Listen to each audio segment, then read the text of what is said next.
নমস্কার, আমি মনিতপা। ১৬ আনা বাঙালি পরিবারে আপনাদের সবাইকে স্বাগত জানাই। আশা করি সকলে ভালো আছেন। আর আমিও আবার হাজির নতুন ব্লগ নিয়ে। আজকের আনন্দ খুশিটা একটু অন্যরকম। দীর্ঘ ১ বছর ৭ মাস পরে ফিরছি নিজের দেশ, নিজের মাটি, নিজের ভারতবর্ষে। এতদিনের অপেক্ষার পর দেশে ফিরব, তাই আনন্দটাই আলাদা। আর মানুষের মনের যে আনন্দ সেটা বোধহয় এই ভাষায় প্রকাশ করা যায় না, হাসির মাধ্যমেই প্রস্ফুটিত হয়। যাকে বেশি সময় নষ্ট করব না, এখন ঘড়িতে মোটামুটি বাজছে বিকেল 4:30। ঘন্টা পাঁচেক পরে আমাদের ফ্লাইট। ওই আধ ঘন্টার মধ্যে এবার রেডি হয়ে বেরিয়ে পড়বো এয়ারপোর্টের উদ্দেশ্যে। রাস্তার সমস্ত টুকিটাকি, আমাদের রওনা, আমাদের যাত্রা সবটাই আপনাদের সাথে শেয়ার করার চেষ্টা করব যতটা সম্ভব। আপনারা কিন্তু পাশে থাকবেন, সাথে থাকবেন, ভিডিওটা পুরো দেখবেন। আর ভালো লাগলে অবশ্যই লাইক, কমেন্ট, শেয়ার, আমার চ্যানেলটাকে সাবস্ক্রাইব করে দেবেন। চলুন আর বকবক করবো না বেশিক্ষণ, রেডি হয়ে বেরিয়ে পড়ি তাড়াতাড়ি।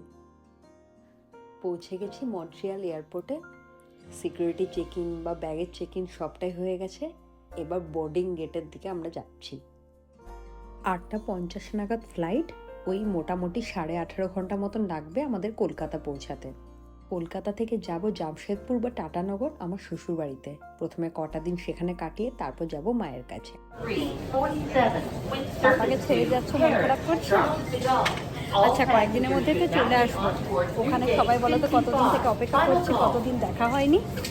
আচ্ছা, ওখানে সবার সাথে দেখা করি, কদিন ভালো সময় কাটাই, তারপর তো চলে আসবো না পাপার কাছে। মন খারাপ করে না, না শোনা? পরিস্থিতি এমন ছিল যে হাজব্যান্ড সাথে আসতে পারেনি। একা চললাম ঠিকই ছেলেটাকে নিয়ে, কিন্তু জানেন প্রতি পদে পদে ভয় পাচ্ছি। ইমা, আমি ঠিকঠাক দিকে যাচ্ছি তো? ঠিকঠাক সব কিছু করলাম তো? যাকে কি আর করা যাবে, সবটা মেনে নিয়েই সামনে এগোতে হবে। এই ডিসেম্বর মাসের শেষের দিকে এখানকার স্কুলগুলোতে একটা উইন্টার ব্রেক বা ক্রিসমাসের ছুটি পড়ে 2 সপ্তাহের জন্য। এইটুকু সময়সীমার মধ্যেই আমাদেরকে ফিরে আসতে হবে দেশ থেকে। এত কম ছুটির মেয়াদে চললাম ঠিকই, কিন্তু সত্যি কথা বলতে এই কদিনে না ঠিক পোষায় না, মন ভরে না। এখন ঘড়িতে মোটামুটি 7টা মতন বাজে। প্রায় 2 ঘন্টা মতন এখনো হাতে রয়েছে। ব্যাগের চেকিং, সিকিউরিটি চেকিং সবকিছুই হয়ে গেছে। এবার যাচ্ছি আমাদের বোর্ডিং গেটের দিকে। সঙ্গে থাকবেন কিন্তু। এখন উঠবো ফ্লাইটে, কিন্তু শুনলাম প্রায় 2 ঘন্টা মতন লেটে ছাড়বে ফ্লাইট। আসলে বাইরে ভীষণ ফ্রিজিং রেন, স্নোফল, রানওয়েতে পুরো বরফে ঢেকে গেছে। সেই সব ক্লিয়ার করে ফ্লাইট ছাড়তে প্রায় 2 ঘন্টা লেট হবে। ফ্লাইটে ওঠা মাত্র বাচ্চাদের জন্য রয়েছে এরকম একটা টয় বক্স। আসলে এতটা লম্বা জার্নি তো, বাচ্চারা যাতে বিরক্ত না হয় তাই এই ব্যবস্থা। বাইরে সাংঘাতিক স্নোফল আর ফ্রিজিং রেন, অর্থাৎ বরফের মতন বৃষ্টি হয়, রানওয়ে ভর্তি হয়ে গেছিল। আর সেটা ক্লিয়ার করে আমাদের ফ্লাইট 9টার জায়গায় প্রায় রাত্রি 11:30টার সময় ছাড়লো। আর এখন বাজে প্রায় রাত্রি 12:30। এতক্ষণে পেলাম আমরা খাবার।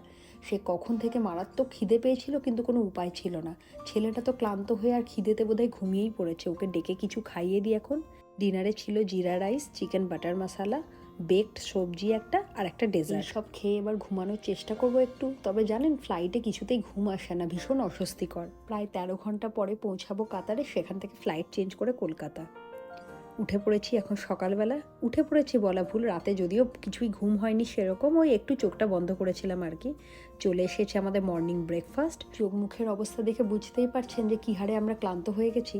সামনে চলছে একটা বাংলা সিনেমা, দাবারু। জানি না আপনারা কজন এটা দেখেছেন, কিন্তু আমার বেশ ভালো লাগলো। এবার নামতে চলেছি আমরা কাতার এয়ারপোর্টে।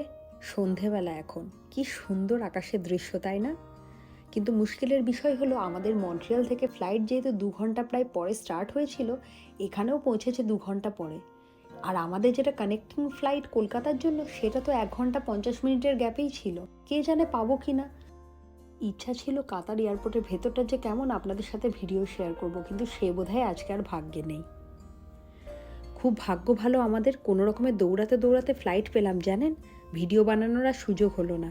এয়ারপোর্ট অথরিটি ও স্টাফেরা ফোনের মাধ্যমে যোগাযোগ করে এই ফ্লাইটটাকে ডিলে করিয়েছিল, তাই বোধহয় আমাদের আজকে পাওয়া সম্ভব হলো। এতখানি জার্নি করে ভীষণ ক্লান্ত আমরা। সত্যি বলতে কথা বলারও ক্ষমতা ছিল না সেই সময়। এখন মোটামুটি 5 ঘন্টার জার্নি, আর 5 ঘন্টা পরেই পৌঁছে যাব আমার দেশে। ওই যে দূরে আলোগুলো দেখা যাচ্ছে, সব কলকাতা এয়ারপোর্টের কাছাকাছি এরিয়া। নিজের দেশে পৌঁছে এতক্ষণে যে এত জার্নি, এত ক্লান্তি সব এক নিমেষেই উধাও হয়ে গেল। এই যে কতটা আনন্দ ভাষায় প্রকাশ করে বোঝাতে পারবো না। সকলকে জানাই সুপ্রভাত। আমি বর্তমানে বসে আছি কলকাতা বিমানবন্দরে। আমার সিকিউরিটি চেকিং বা ব্যাগের চেকিং সবকিছু হয়ে গেছে। অপেক্ষা করছি আমার পরবর্তী ফ্লাইটের জন্য। এখান থেকে ফ্লাইটে করে যাব রাঁচি। সেখানে আমার বাবা অর্থাৎ শ্বশুরমশাই আসবেন আমাকে পিক আপ করতে। তারপর চলে যাব জামশেদপুর বা টাটানগর আমার শ্বশুর বাড়ি।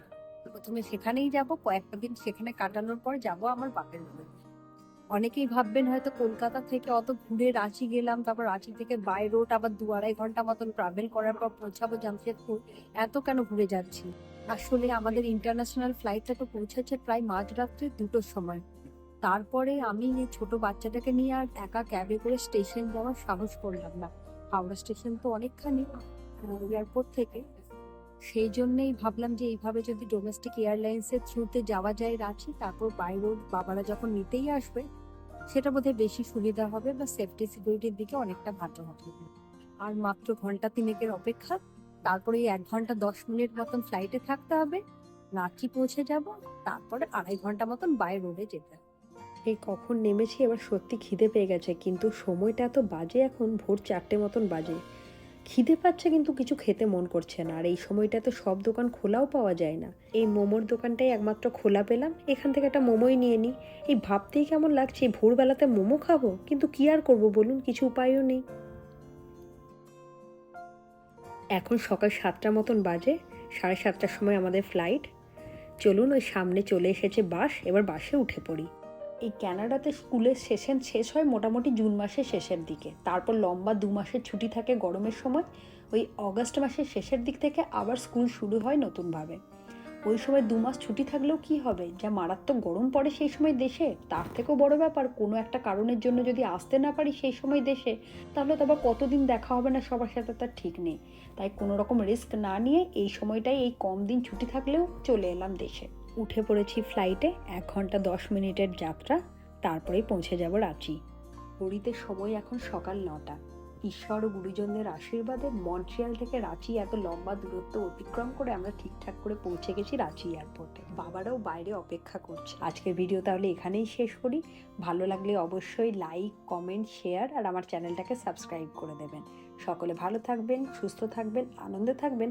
দেখা হবে অতি শীঘ্রই নতুন আরেকটি ব্লগে। ধন্যবাদ।